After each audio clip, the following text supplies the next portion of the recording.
Good evening, everyone.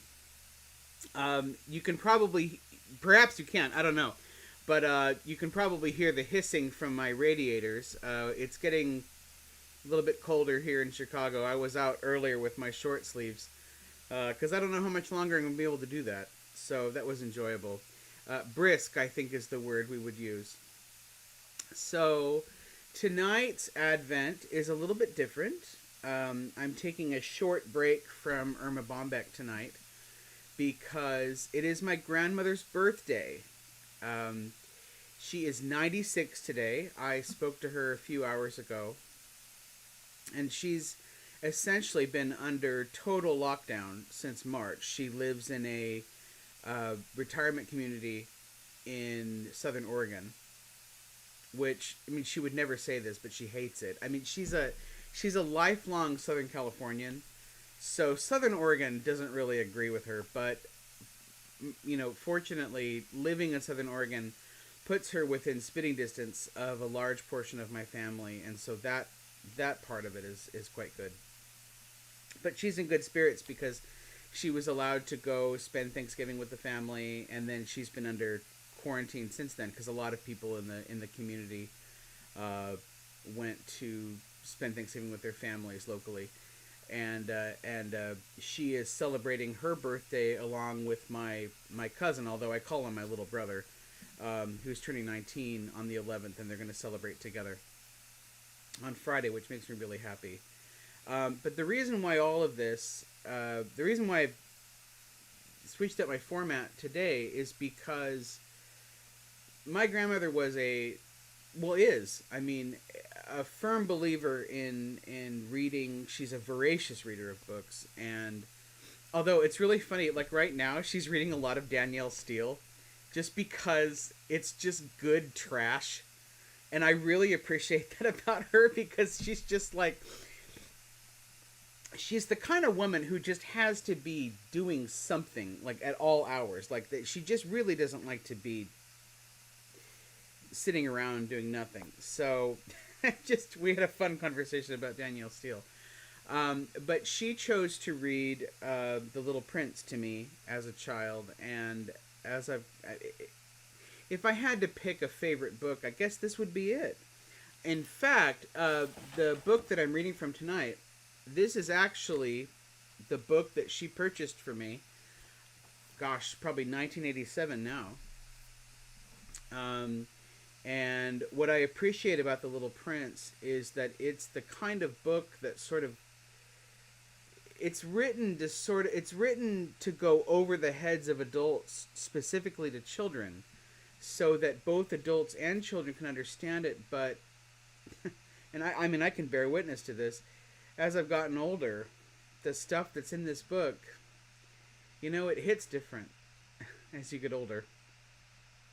And I have chosen today to. There's an introduction and there's an epilogue. There's a prologue and an epilogue, and I have chosen to read the prologue, and epilogue, although that will come later. I've chosen to read both of them in the original French. This is not me flexing. I would like to read the author's words as he wrote them. Also, one last little thing. Antoine de Saint-Exupéry is sort of France's Amelia Earhart because he was a World War II pilot. In fact, he mentions that quite a lot in his writings, both in The Little Prince and other books that he's written. But his plane went down, and they couldn't find it. And I remember in 2003, I think they finally found his plane, and that was huge. That was huge for France to actually find it, because he'd been lost for so many years. This book was published in 1943. The translation that I use, again, the original book, this translation cannot be bought in stores anymore. I kind of understand now why some... Okay, so with some Christians with the Bible, there are a lot of Christians who really are quite set on a certain translation. And in the Christian community, you see a lot of discussion about the King James Bible. I finally understand, I think, why it is that people are so allegiant to one translation or the other, because in 2000 there was a new translation of Little Prince by, I think his name is Richard Howard, and without thinking I just bought it for my nephew, who at that time was turning 2, I think. And I read it, and I was absolutely horrified because the language, the verbiage was so different. I am so partial to this translation. I mean, it must be said. Of course, I'm partial to it because this is the translation that my grandmother read to me. But as I've grown older and sort of picked apart the language and kind of figured out exactly why it is I prefer this translation, this translation is much less conversational. It's much less vernacular. It's written in a more formal, kind of wooden sort of writing. So there can be more nuance to what you read. And having said that, this translation I have come to understand is a bit controversial because Miss Woods made some choices that don't quite match with the literal French words, but sort of capture the spirit of the words that were written. I think this is something that a lot of translators go through. You know, do you translate the words exactly as they were written, or do you take some liberties in order to more effectively translate not just the words, not the words at all, but the intent of the author? And so, as I mentioned, I mean, this is, as I've come to understand, a controversial translation, but I firmly stand on the side of that this was a good faith attempt to really capture the words. And whenever I gift this book, I've gifted this book to students of mine. Whenever I periodically throughout the year, what I will do is I will actually purchase copies of the Katherine Woods translation from libraries who are getting rid of extra stock or whatever, because as I say, you can't buy this book in the stores. It's not in print anymore, and I think that's a shame, truly. And no shade, of course, to Richard Howard or any. There are a number of other translators, but the other translations that I've read have just been too conversational, where the meaning is sort of on the surface and readily available. I really appreciate this more formal style of writing. So anyway, I will put on my glasses that serve no function whatsoever, and I shall read to you. So this is, and I have my little French book that I'm going to read from for the prologue. À Léon Wert. Je demande pardon aux enfants d'avoir dédié ce livre à une grande personne. J'ai une excuse sérieuse. Cette grande personne est le meilleur ami que j'ai au monde. J'ai une autre excuse. Cette grande personne peut tout comprendre, même les livres pour enfants. J'ai une troisième excuse. Cette grande personne habite la France où elle a faim et froid. Elle a bien besoin d'être consolée. Si toutes ces excuses ne suffisent pas, je veux bien dédier ce livre à l'enfant qu'a été autrefois cette grande personne. Toutes les grandes personnes. Toutes les grandes personnes ont d'abord été des enfants, mais peu d'entre elles s'en souviennent. Je corrige donc ma dédicace à Léon Wert quand il était petit garçon.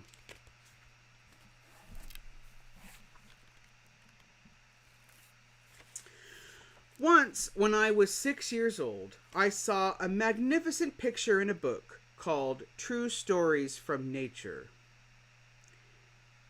about the primeval forest. It was a picture of a boa constrictor in the act of swallowing an animal. Here is a copy of the drawing. In the book it said, boa constrictors swallow their prey whole, without chewing it. After that, they are not able to move, and they sleep throughout the 6 months they need for digestion.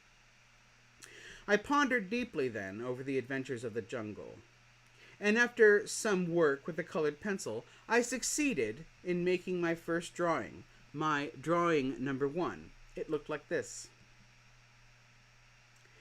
I showed my masterpiece to the grown-ups and asked them whether or not the drawing frightened them. But they answered, "Frightened? Why should anyone be frightened by a hat?" My drawing was not a picture of a hat. It was a picture of a boa constrictor digesting an elephant. But since the grown-ups were not able to understand it, I made another drawing. I drew the inside of the boa constrictor so that the grown-ups could see it clearly. They always need to have things explained. My drawing number 2 looked like this. The grown-ups' response this time was to advise me to lay aside my drawings of boa constrictors, whether from the inside or the outside, and devote myself instead to geography, history, arithmetic, and grammar. That is why, at the age of 6, I gave up what might have been a magnificent career as a painter. I had been disheartened by the failure of my drawing number 1 and my drawing number 2. Grown-ups never understand anything by themselves, and it is tiresome for children to be always and forever explaining things to them. So then I chose another profession and learned to pilot airplanes. I have flown a little all over parts of the world, and it is true that geography has been very useful to me. At a glance, I can distinguish China from Arizona. If one gets lost in the night, such knowledge is valuable. In the course of this life, I have had a great many encounters with a great many people who have been concerned with matters of consequence. I have lived a great deal among grown-ups. I have seen them intimately, close at hand, and that hasn't much improved my opinion of them. Whenever I met one of them who seemed to me at all clear-sighted, I tried my experiment of showing them my drawing number 1, which I have always kept. I would try to find out, so, if this was a person of true understanding. But whoever it was, he or she, would always say, "That is a hat." Then I would never talk to that person about boa constrictors or primeval forests or stars. I would bring myself down to his level. I would talk to him about bridge and golf and politics and neckties, and the grown-up would be greatly pleased to have met such a sensible man. So I lived my life alone, without anyone that I could really talk to, until I had an accident with my plane in the desert of Sahara 6 years ago. Something was broken in my engine, and as I had with me neither a mechanic nor any passengers, I set myself to attempt the difficult repairs all alone. It was a question of life or death for me. I had scarcely enough drinking water to last a week. The first night, then, I went to sleep on the sand, 1,000 miles from any human habitation. I was more isolated than a shipwrecked sailor on a raft in the middle of the ocean. Thus, you can imagine my amazement at sunrise when I was awakened by an odd little voice. It said, "If you please, draw me a sheep." What? Draw me a sheep. I jumped to my feet, completely thunderstruck. I blinked my eyes hard. I looked carefully all around me, and I saw a most extraordinary person who stood there examining me with great seriousness. Here you may see the best portrait that later I was able to make of him. But my drawing is certainly very much less charming than its model. That, however, is not my fault. The grown-ups discouraged me in my painter's career when I was 6 years old, and I never learned to draw anything except boas from the outside and boas from the inside. Now I stared at this sudden apparition with my eyes I'm going to try that again. Now I stared at this sudden apparition with my eyes fairly starting out of my head in astonishment.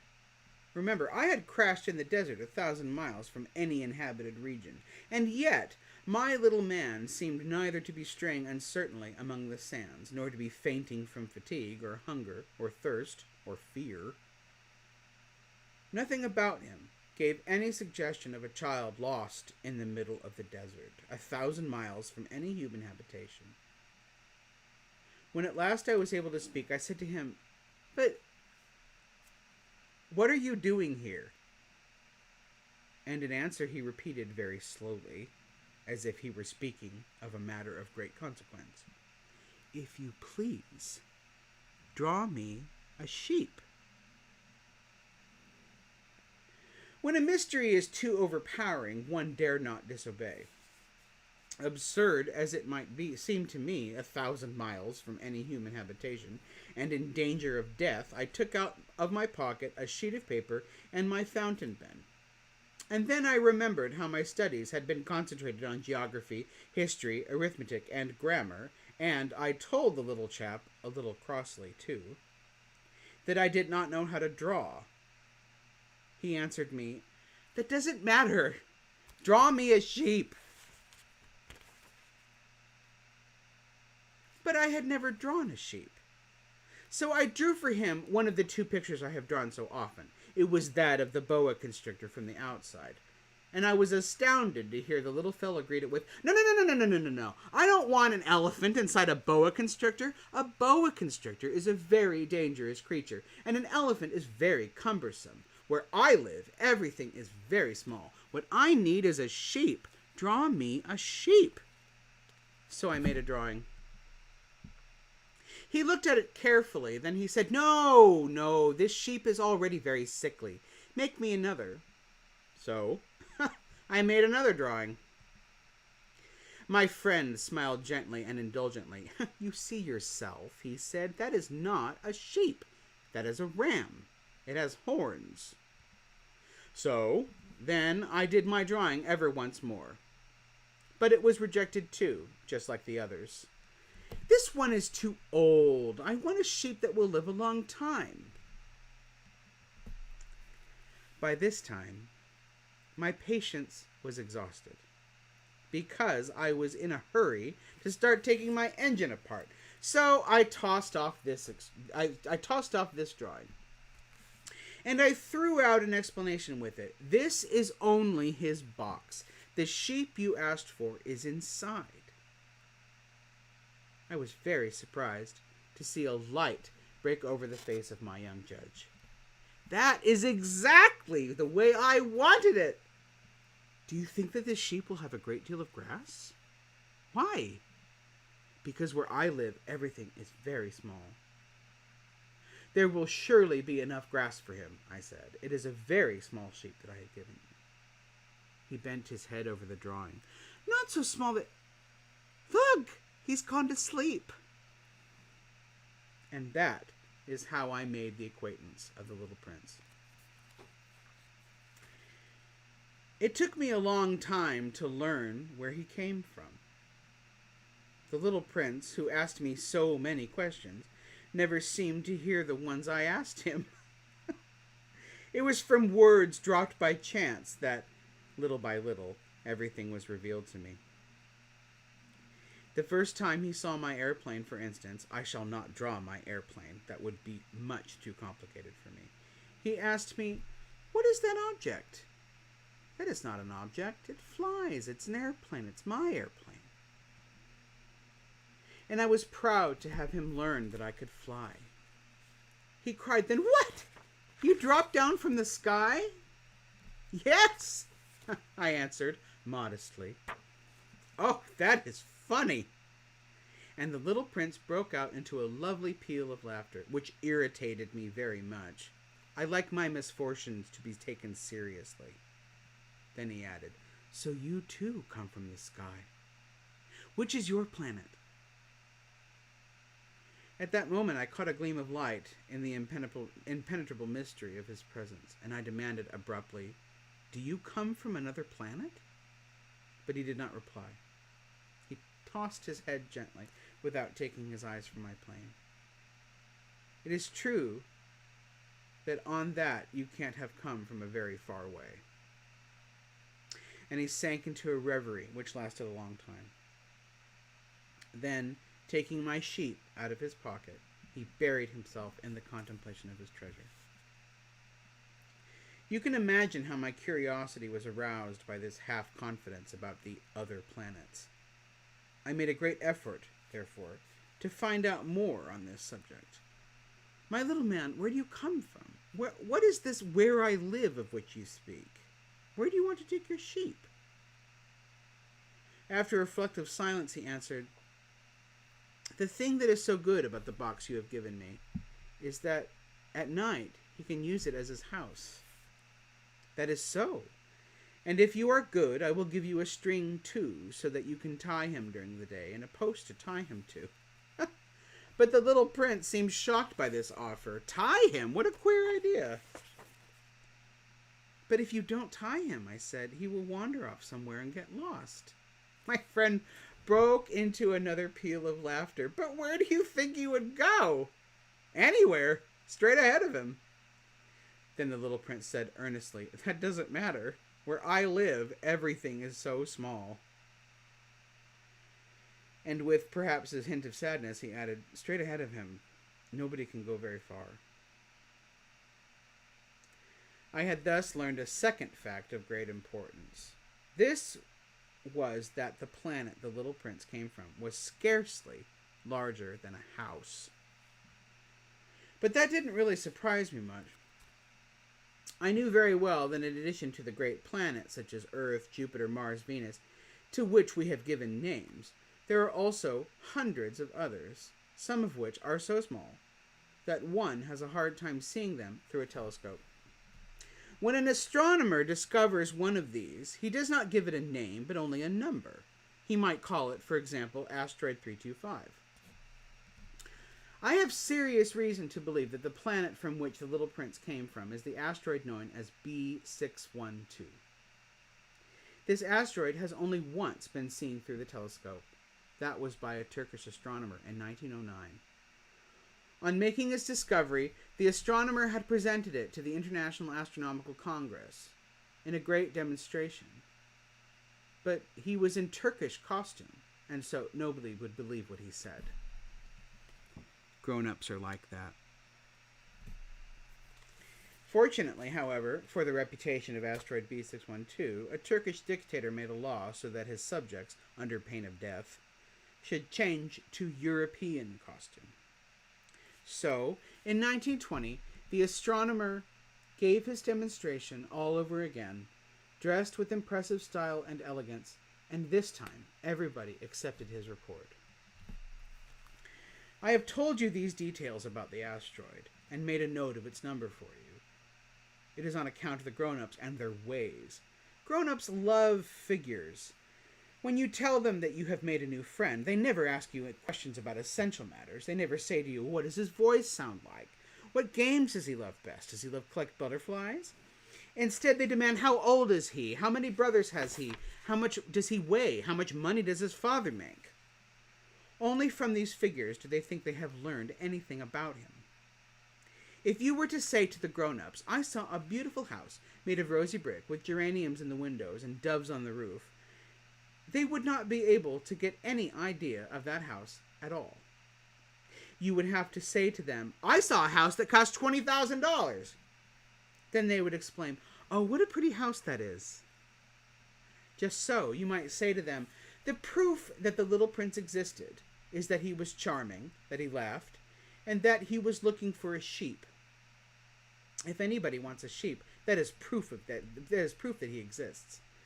And what good would it do to tell them that? They would shrug their shoulders and treat you like a child. But if you said to them, the planet he came from is asteroid B612, then they would look convinced and leave you in peace from their questions. They're like that. One must not hold it against them. Children should always show great forbearance toward grown-up people. But certainly, for us who understand life, figures are a matter of indifference. I should have liked to begin this story in the fashion of the fairy tales. I should have liked to say, once upon a time, there was a little prince who lived on a planet that was scarcely any bigger than himself, and who had need of a sheep. To those who understand life, that would have given a much greater air of truth to my story. For I do not want anyone to read my book carelessly. I have suffered too much grief in setting down these memories. 6 years have already passed since my friend went away from me with his sheep. If I try to describe him here, it is to make sure that I shall not forget him. To forget a friend is sad. Not everyone has had a friend. And if I forget him, I may become like the grown-ups, who are no longer interested in anything but figures. It is for this purpose again that I have bought a box of paints and some pencils. It is hard to take up drawing again at my age, when I have never made any pictures except those of the boa constrictor from the outside and the boa constrictor from the inside, since I was 6. I shall certainly try to make my portraits as true to life as possible, but I am not at all sure of success. One drawing goes along all right, and another has no resemblance to its subject. I make some errors, too, in the little prince's height. In one place he is too tall, and another too short, and I feel some doubts about the color of his costume. So I fumble along as best as I can. Now good, now bad, and I hope generally fair to middling. In certain more important details I shall make mistakes also, but that is something that will not be my fault. My friend never explained anything to me. He thought, perhaps, that I was like himself, but I, alas, do not know how to see sheep through the walls of boxes. Perhaps I'm a little like the grown-ups. I've had to grow old.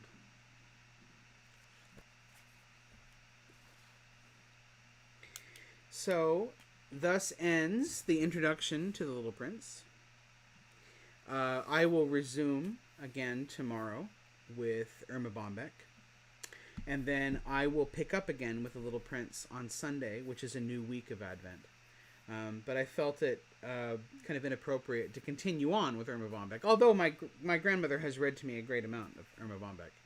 But as this was, of all the books she read to me, and I have them all on my bookshelf. I don't know why I'm gesturing. This is the one that has stuck with me the most. And to my point of the style of translation, I hope you can hear what I mean. There's a formality and indeed a woodenness to the translation that invites I don't know, just sort of I would assume the muscularity of the original French, where you can, instead of everything being laid out neatly in lines for you, there is room for interpretation and nuance. And again, reading this as a 39-year-old is a very different thing indeed to reading it when I was 8 or younger. Actually, I don't even remember how old I was. At any rate, thank you very much for joining me on this third night of Advent. And as I mentioned, I will carry on tomorrow with some more Erma Bombeck. But please stay happy, please stay healthy, and I will look forward to seeing you tomorrow.